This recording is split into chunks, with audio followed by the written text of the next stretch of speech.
Hello everyone, कैसे हैं आप लोग। आज हम लोग एक इम्पॉर्टेंट टॉपिक पढ़ेंगे जिसका नाम है कोलराउस लॉ। ठीक है, हमने इलेक्ट्रोकेमिस्ट्री पढ़ाया था, वहां पे कोलराउस लॉ पढ़ाया है, लेकिन ये बहुत ही इम्पोर्टेंट टॉपिक है कोलराउस लॉ, इसीलिए मैं एक स्पेशल इसका वीडियो बना रहा हूँ आपको। तो कोलराउस लॉ क्या है, कोलराउस लॉ आया क्यों, इसकी इम्पोर्टेंस क्या है, कोलराउस लॉ कह क्या रहा है, और इसके बाद में इसका एप्लीकेशन क्या होता है और इससे रिलेटेड न्यूमेरिकल, ये सब चीजें हम लोग इस वीडियो में पढ़ेंगे। ठीक है, तो सबसे पहले समझते हैं कि कोलराउस लॉ क्या है। कोलराउस लॉ क्या है? Limiting molar conductivity of an electrolyte is the sum of cationic and anionic molar conductivity. Limiting molar conductivity of an electrolyte is the sum of cationic and anionic molar conductivity. मतलब limiting molar conductivity क्या होता है कि जो कोई electrolyte है उसमें जो कैटायन का पार्ट होता है और एनायन का पार्ट होता है, जो उसकी मोलर कंडक्टिविटी होती है, मोलर कंडक्टिविटी उसके क्या होता है, इक्वल होता है। ठीक, जो limiting molar conductivity equal to क्या होती है, molar conductivity at infinite dilution. ठीक, तो सबसे पहले क्या है समझते हैं कि हम लोग मतलब कोलराउस लॉ पढ़ते क्यों हैं, क्यों कोलराउस लॉ आया। जब हमने पढ़ा था इलेक्ट्रोलाइट पढ़ा, तो वहां पे हमने variation of the molar conductivity with concentration पढ़ा था वहां पे। ठीक है, for strong electrolyte and weak electrolyte, variation of हमने पढ़ा था वहां पे, variation of molar conductivity with concentration for strong electrolyte and weak electrolyte.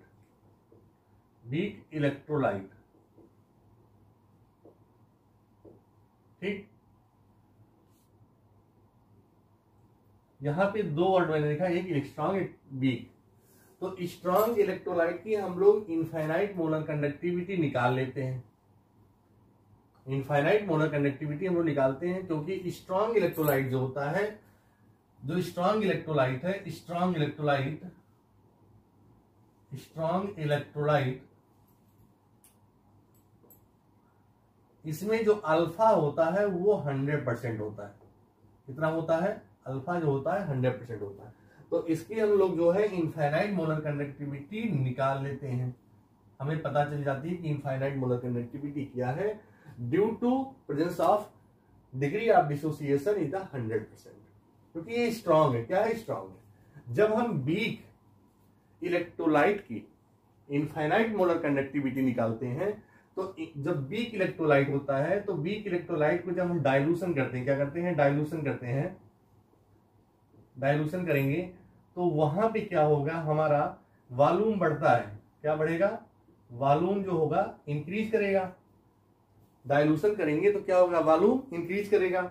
जब वॉल्यूम इंक्रीज करेगा तो वहां पे अल्फा भी इंक्रीज करता है विथ रिस्पेक्ट टू वॉल्यूम, क्योंकि अल्फा जो होता है वीक इलेक्ट्रोलाइट का, अल्फा नियरली 5% होता है, क्योंकि वीक इलेक्ट्रोलाइट है ना। तो वीक इलेक्ट्रोलाइट में 100% डिसोसिएशन तो आयन होता नहीं है, तो वहां पे क्या होता है, नियरली 5% के आसपास होता है। जब इसको डाइल्यूट करते हैं तो अल्फा इंक्रीज करता है, नंबर ऑफ आयंस और क्या होते हैं, इंक्रीज करेंगे, तो अल्फा बढ़ेगा। तो जब अल्फा बढ़ेगा तो नंबर ऑफ आयंस क्या होंगे, नंबर ऑफ आयंस भी इंक्रीज करेंगे with respect to alpha increases. तो जब नंबर ऑफ आयन इंक्रीज करेंगे तो क्या होगा, after that number of ion increase करेंगे तो हमारी मोलर कंडक्टिविटी इंक्रीज करेगी और इक्विवेलेंट कंडक्टिविटी इंक्रीज करेगी। ये कॉन्सेप्ट हमने पढ़ा था फॉर वीक इलेक्ट्रोलाइट के लिए। किसके लिए, फॉर वीक इलेक्ट्रोलाइट के लिए। तो स्ट्रॉन्ग इलेक्ट्रोलाइट की यहां पे कोई बात होगी नहीं, क्योंकि स्ट्रॉन्ग इलेक्ट्रोलाइट का डिसोसिएशन जो होता है degree of dissociation alpha equal to कितना होता है 100% होता है। तो वहां पे उसकी हम लोग इनफाइनाइट मोलर कंडक्टिविटी या जिसको बोलते हैं लिमिटिंग मोलर कंडक्टिविटी निकाल लेते हैं। ठीक है, तो अब इसकी बात हम लोग जो है खत्म करेंगे। यहाँ पे हमें इस टर्म से कोई मतलब नहीं है। तो हम लोग किसकी बात कर रहे हैं, फॉर वीक इलेक्ट्रोलाइट की। मतलब कोलराउस लॉ आया कैसे, तो इसको एक ग्राफ के थ्रू हमने बताया था। यहाँ पे हम फिर से प्रेजेंट कर रहे हैं। जैसे ये ग्राफ था,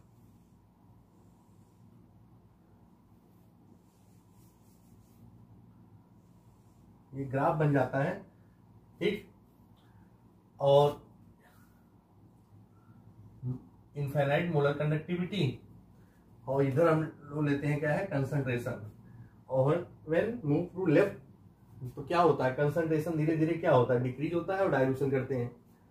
तो अगर हम बी, यहाँ पे एग्जाम्पल मैंने बताया था एसिटिक एसिड का, बीक इलेक्ट्रोलाइट। तो बीक इलेक्ट्रोलाइट को जब डाइल्यूट करते हैं तो हमारा जो यहाँ पे ग्राफ बनता है रेक्टेंगुलर हाइपरबोला बनता है। तो ग्राफ हमारा कुछ ऐसे बन जाएगा,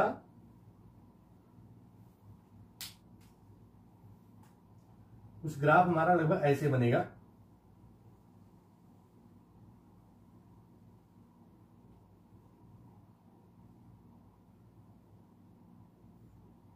बन जाओ भैया, ठीक, ऐसे बनेगा। तो ये कैसा बन रहा है, रेक्टेंगुलर हाइपरबोला बन रहा है। ये जो ग्राफ, ये लाइन जो जा रही है, लाइन, ये लाइन देखिए इस लाइन को टच नहीं कर रही है, कहीं पे कट नहीं कर रही है। तो जैसे जैसे इसको हम डाइल्यूट करेंगे तो हमारा नंबर ऑफ आयंस क्या होता है, बढ़ते जाते हैं बढ़ते जाते हैं। और नंबर ऑफ आयंस जब बढ़ेंगे तो डिग्री ऑफ डिसोसिएशन के साथ नंबर ऑफ आयंस बढ़ते हैं। तो वहां पे इसका हम लोग क्या है, इनफाइनाइट मोलर कंडक्टिविटी नहीं निकाल पाते हैं। और इसके बाद हमने दूसरा एग्जाम्पल बताया था HCOOH का, यहीं पे उसका भी लगभग यही रेक्टेंगुलर हाइपरबोला ग्राफ बनता है, ठीक। तो ये जो है एक प्रॉब्लम आई, एक प्रॉब्लम आ गई।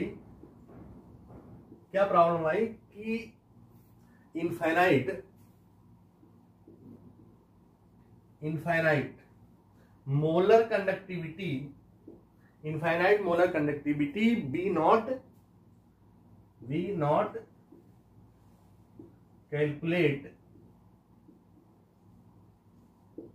बाय दिस मेथड, मतलब इनफाइनाइट मोलर कंडक्टिविटी या limiting molar conductivity for weak electrolyte, infinite molar conductivity या क्या बोलेंगे हम लोग, limiting molar conductivity be not calculate by this method for weak electrolyte,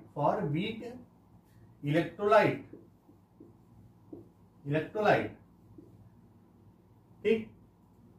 week electrolyte की इनफाइनाइट मोलर कंडक्टिविटी या limiting molar conductivity हम लोग इसके थ्रू नहीं कैलकुलेट कर पाए। तो इस प्रॉब्लम का जब ये प्रॉब्लम आई, तो कोई जब प्रॉब्लम आएगी तो किसी ना कोई उसका सलूशन आएगा जरूर। तो इस प्रॉब्लम का जो सलूशन आया वो आ गया क्या, Kohlrausch law.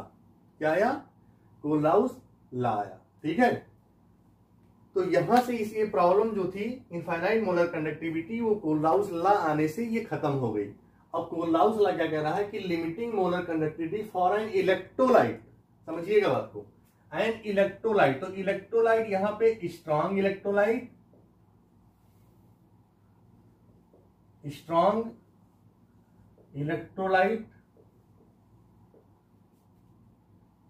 Are weak electrolyte,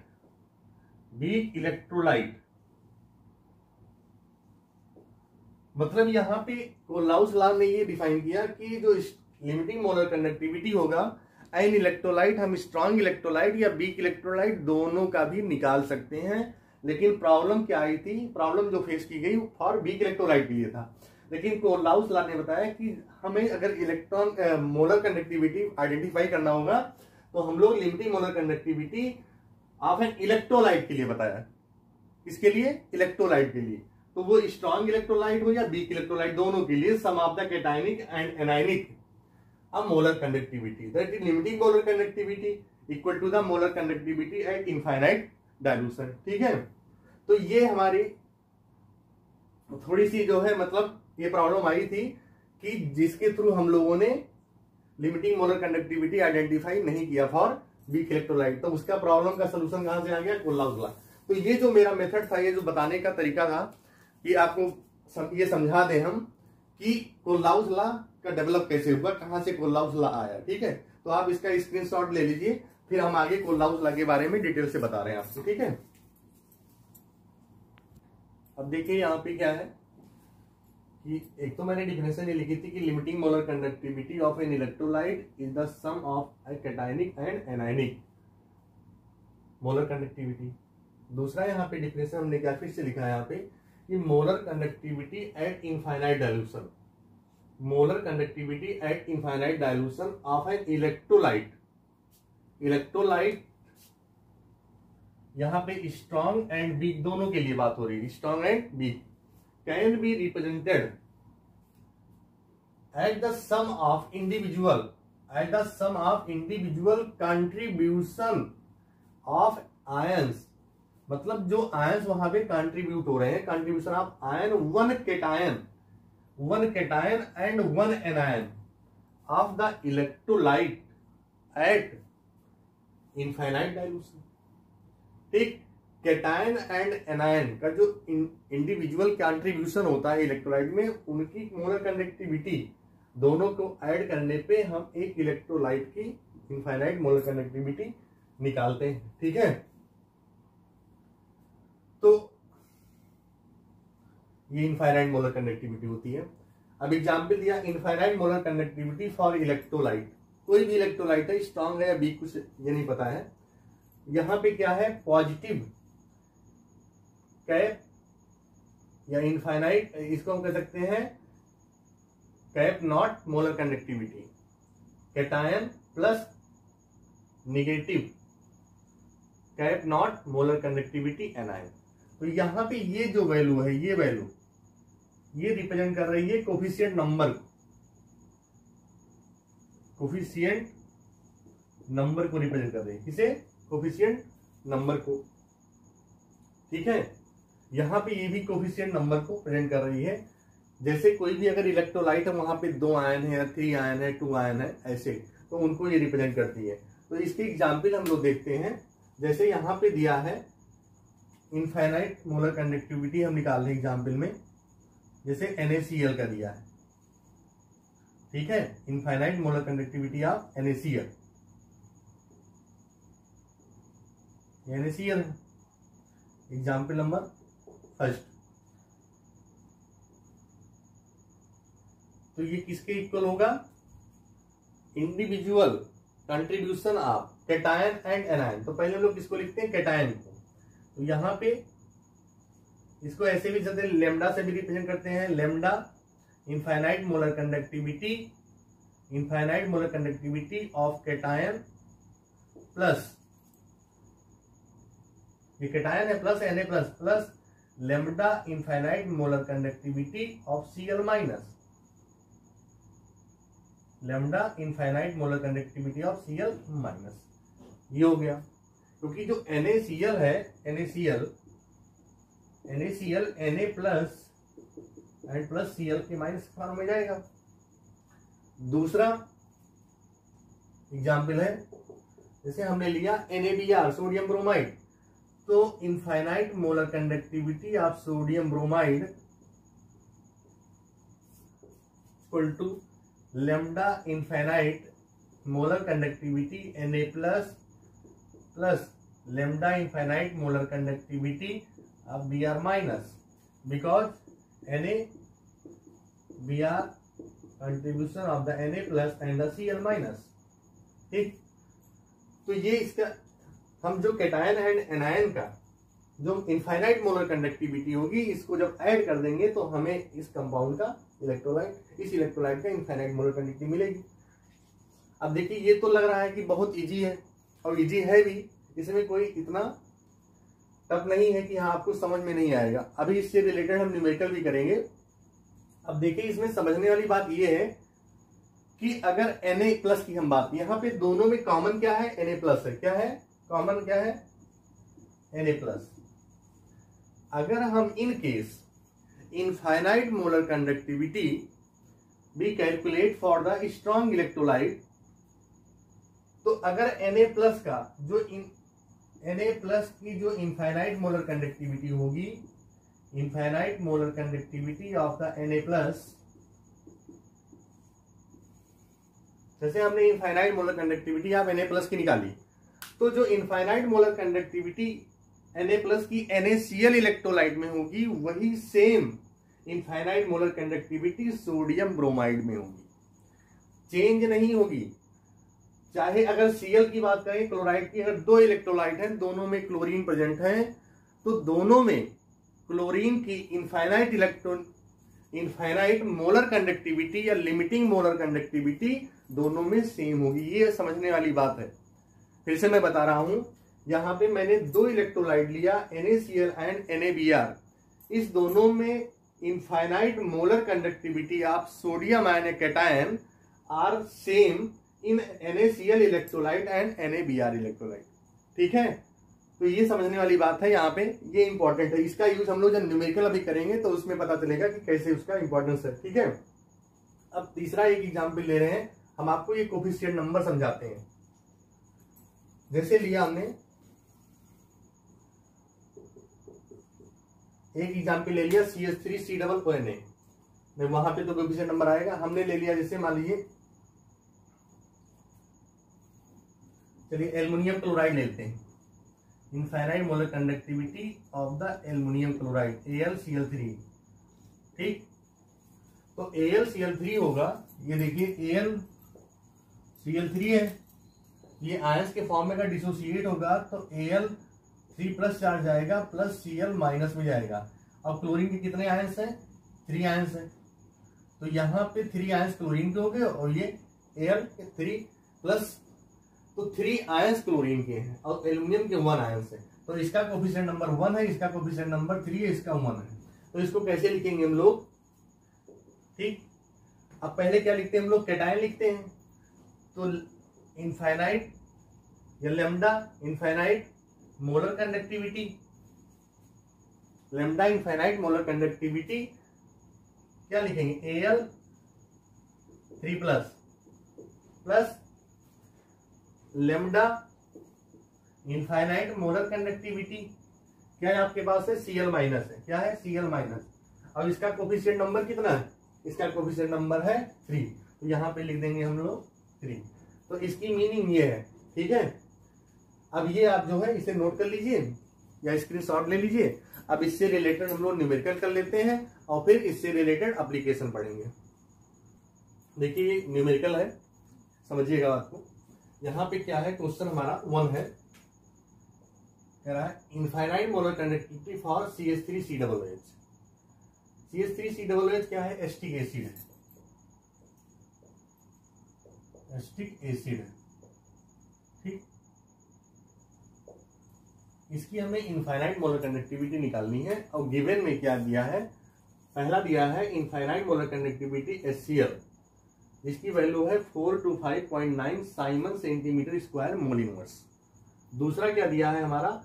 infinite molar conductivity NaCl equal to 124.6 plus 4.4 siemens centimetre square mole inverse.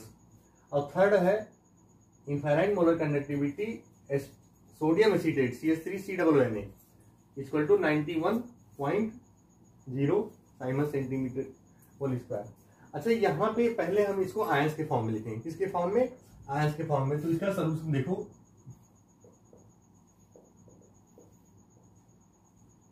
पहले फर्स्ट का करेंगे infinite molar conductivity of HCl equal to हो जाएगा, अब ये कैटायन के फॉर्म में पहले लिखते हैं हम लोग, तो lambda infinite molar conductivity H plus lambda infinite molar conductivity Cl minus equal to कितना दिया है? 425.9।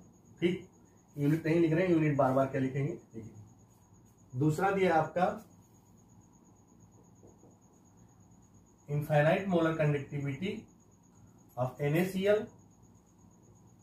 Equal to lambda infinite molar conductivity Na plus plus lambda infinite molar conductivity Cl minus equal to second की value कितनी दी गई है 126.4 126.4 दी गई है।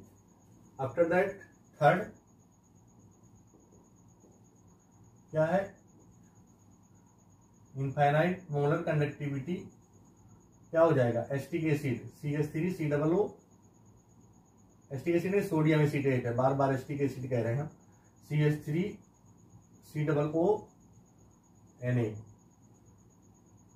Equal to lambda infinite molar conductivity क्या आ जाएगा, यहाँ पे कैटायन लिखेंगे तो सोडियम आ जाएगा plus lambda infinite molar conductivity CH3COO minus, ठीक, इक्वल टू वैल्यू कितनी है 91.0 है।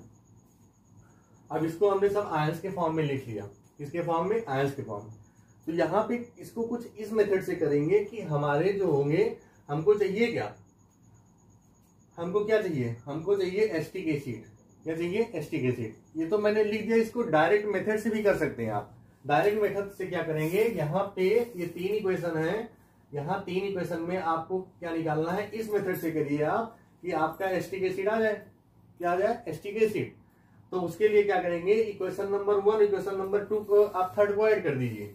यहां पे ऐसे लिखिए, equation number 1 plus equation number जो है थर्ड को ऐड करिए और माइनस इक्वेशन नंबर 2 कर दीजिए। इसको ऐसे लिख सकते हैं हम, डायरेक्ट लिखिए, ठीक है। किस तरह से निकाल सकते हैं आप, 1 प्लस 3 माइनस 2 ये जो लिख रहे हैं इसके मीनिंग समझिए आप, क्या लिखा हमने। 1 में वैल्यू क्या है आपके पास, 1 की क्या है आपके पास है इनफाइनाइट मोलर कंडक्टिविटी क्या है, HCl है। 2 पे वैल्यू क्या, थर्ड पे वैल्यू क्या है, प्लस क्या है थर्ड पे, देखिए इनफाइनाइट मोलर कंडक्टिविटी आप सोडियम एसीटेट है, CH3COO Na है आपके पास, ठीक। अब इस दोनों को आप ऐड कर दीजिए। देखिए यहाँ पे आपको CH3COO और H यही चाहिए आपको, तो यहां से क्या बचा आपका Na और Cl बचा, यहाँ पे NaCl, तो इसको क्या करेंगे, माइनस NaCl कर दीजिए, minus infinite molar conductivity of NaCl, यही लगा दीजिए आप, आपका आंसर तुरंत आ जाएगा। ये लिखने की जरूरत ही नहीं है आपको, लेकिन ये इसलिए रहे कि आपको समझ में आ जाए। अब यहाँ पे इस आयन को इस तरह से कैंसिल करिए कि आपके टोटल आयन कितने, 6 आयन है, टोटल कितने आयन हैं, टोटल 6 आयन है, यहाँ पे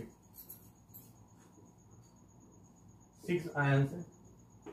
तो 6 आयन में आपके 4 आयन क्या हो जाए, कैंसिल हो जाए, 4 आयन कैंसिल हो जाए, और लेफ्ट कितने हो, लेफ्ट 2 आयंस हो, वही आपका आंसर आ जाएगा। देखिए चेक करिए, यहां पे देखिए आपको चाहिए क्या, H प्लस और CH3COO, यही तो चाहिए आपको। निकालना है infinite molar conductivity of CH3COOH, यही चाहिए आपको। इसकी वैल्यू कितनी हो, तो देखिए यहां पे कैसे निकालेगा,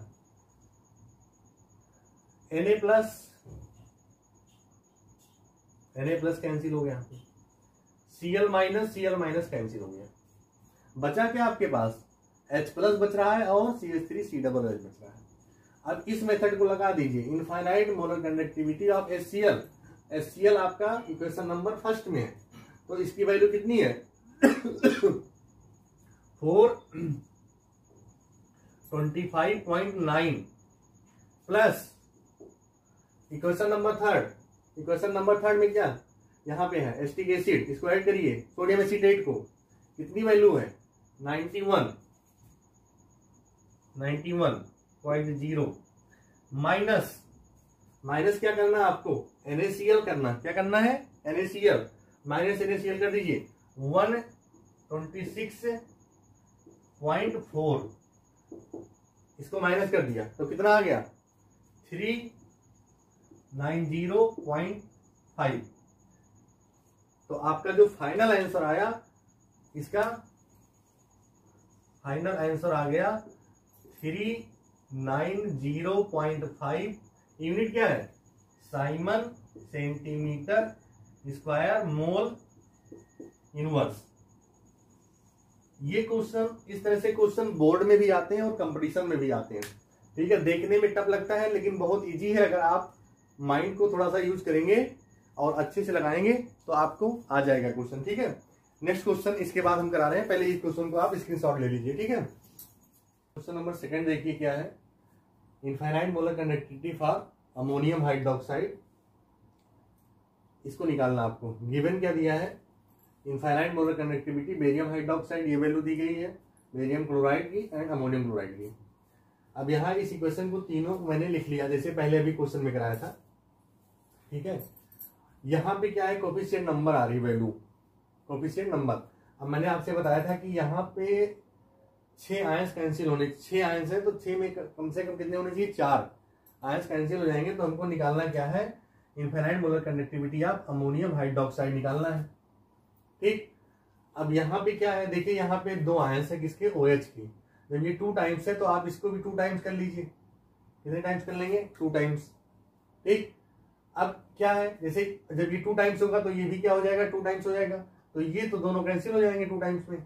तो आपके पास इसको 2 टाइम्स कर लीजिए, इसको कर लीजिए, ऐसे निकाल लीजिए। तो क्या होगा आपका इक्वेशन नंबर 3, इक्वेशन नंबर 3 नहीं फर्स्ट क्या है, इक्वेशन नंबर, हाँ इक्वेशन नंबर 3, इसको ऐसे बनाएंगे आप, 3 प्लस इक्वेशन नंबर 2 माइनस क्या हो जाएगा, इक्वेशन नंबर 1, इक्वेशन नंबर 2। ठीक है, और इसको हमने 3 को बताया, इसको 2 टाइम्स कर लीजिए।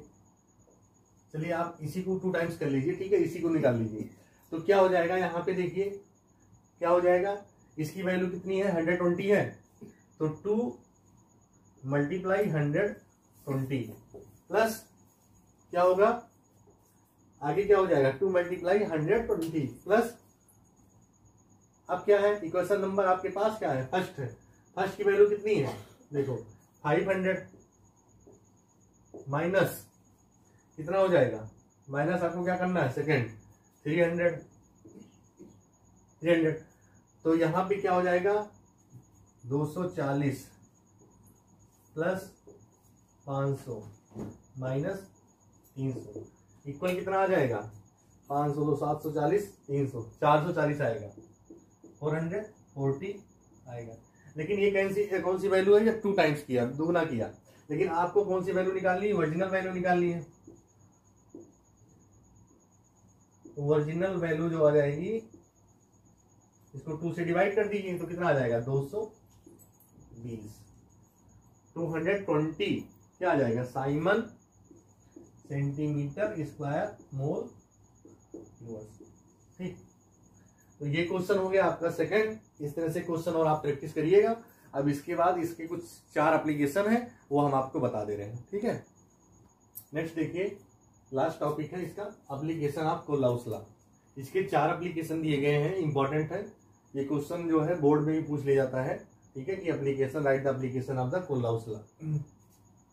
तो क्या है इसका एप्लीकेशन, पहला है with the help of Kohlrausch law, जो हम लोग पढ़ रहे थे अभी तक, कोल्हाउस लॉ क्यों डेवलप हुआ। With the help of Kohlrausch law we can determine a infinite molar conductivity of an electrolyte. हम लोग infinite molar conductivity of an electrolyte, और इलेक्ट्रोलाइट चाहे स्ट्रॉन्ग इलेक्ट्रोलाइट हो या वीक इलेक्ट्रोलाइट हो, दोनों का हम लोग इनफाइनाइट मोलर कंडक्टिविटी निकालते हैं इसके हेल्प के थ्रू, कोल्हाउस लॉ।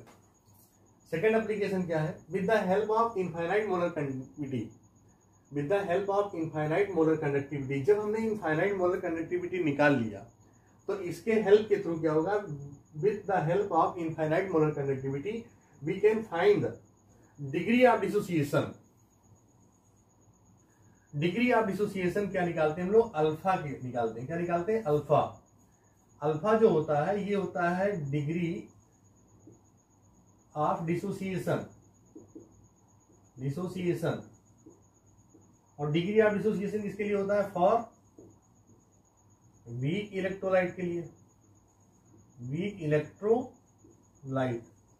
जो वीक इलेक्ट्रोलाइट होता है उसका हम लोग अल्फा निकालते हैं, डिग्री ऑफ डिसोसिएशन। क्योंकि जो डिग्री ऑफ डिसोसिएशन अल्फा, जो वीक इलेक्ट्रोलाइट होता है अल्फा नियरली कितना होता है, 5% के आसपास होता है। जब इसको हम लोग क्या करते हैं, डाइल्यूट करते हैं, डाइल्यूट करेंगे, डाइल्यूशन बढ़ाएंगे तो वॉल्यूम भी क्या होगा, बढ़ जाएगा। और वॉल्यूम के साथ साथ क्या होता है, हमारा अल्फा बढ़ता है। जो अल्फा बढ़ेगा तो अल्फा के रिस्पेक्ट में क्या होगा, नंबर ऑफ आयंस बढ़ते हैं, आप इंक्रीज करते हैं, नंबर ऑफ आयंस इंक्रीज करते हैं। तो हम लोग क्या करते हैं, वहां पे नंबर ऑफ आयंस जितने बढ़ेंगे उतनी डिग्री ऑफ डिसोसिएशन इंक्रीज करेगा। तो क्या होगा, फिर से मैं रिपीट कर रहा हूं, with the help of the infinite molar conductivity we can find degree of dissociation of weak electrolyte. Third point है वी नो। अब हमें अगर जो क्या मिल गया, डिग्री ऑफ डिसोसिएशन मिला, तो यहाँ पे देखिए आगे क्या है point, third point, we know the degree of dissociation. अगर हमें डिग्री ऑफ डिसोसिएशन मिला तो we can find the dissociation constant. Degree of dissociation से क्या निकाल सकते हैं हम लोग, डिसोसिएशन कांस्टेंट निकालते हैं, डिसोसिएशन कांस्टेंट। ये एप्लीकेशन दूसरे एप्लीकेशन से कनेक्टेड है। पहले में क्या निकाला हमने, इनफाइनाइट मोलर कंडक्टिविटी निकाल दिया। तो इनफाइनाइट मोलर कंडक्टिविटी से क्या निकल गया, डिग्री ऑफ डिसोसिएशन निकल गया फॉर वीक इलेक्ट्रोलाइट का। अब जब डिग्री ऑफ डिसोसिएशन निकल गया तो उसी के हेल्प से क्या निकल गया, डिसोसिएशन कांस्टेंट निकला। ये सब कोलराउस लॉ का एप्लीकेशन है। अब लास्ट पॉइंट जो फोर्थ पॉइंट है क्या है कि solubility strangely soluble salt can be calculated. जो भी साल्ट लेते हैं हम लोग इलेक्ट्रोलाइट के लिए तो उसकी सॉल्युबिलिटी कितनी है, कितना सॉल्युबल है, वो कितना डिजॉल्व हुआ है उस वाटर में, उसको हम लोग कैलकुलेट करते हैं, calculated by the Kohlrausch law. ठीक है, तो ये 4 एप्लीकेशन थे। तो आज हम लोगों ने कोलराउस लॉ को पूरा पढ़ा, कोलराउस लॉ क्यों डेवलप हुआ, क्या इसका यूजेज है, ठीक है, वीक इलेक्ट्रोलाइट के लिए कैसे निकालते हैं हम लोग उसका इनफाइनाइट मोलर कंडक्टिविटी, प्लस इससे रिलेटेड न्यूमेरिकल किया और इसका एप्लीकेशन किया। आई होप यू आपको ये वीडियो समझ में आया होगा, कोलराउस लॉ अच्छे से समझ में आ गया होगा, और मैं एक्सपेक्ट करता हूं कि आपको आया होगा। नहीं आया होगा तो आप 1 से 2 बार इसको देख लीजिए तो जरूर आ जाएगा। ठीक है, और अगर आपको अच्छा लगे तो हमारे वीडियो को लाइक करिए, सब्सक्राइब करिए और बेल आइकन दबाइए, जिससे जब कोई नया वीडियो जाए तो उसे आपको लिंक तुरंत मिल जाए। ठीक है, ओके, थैंक यू क्लास।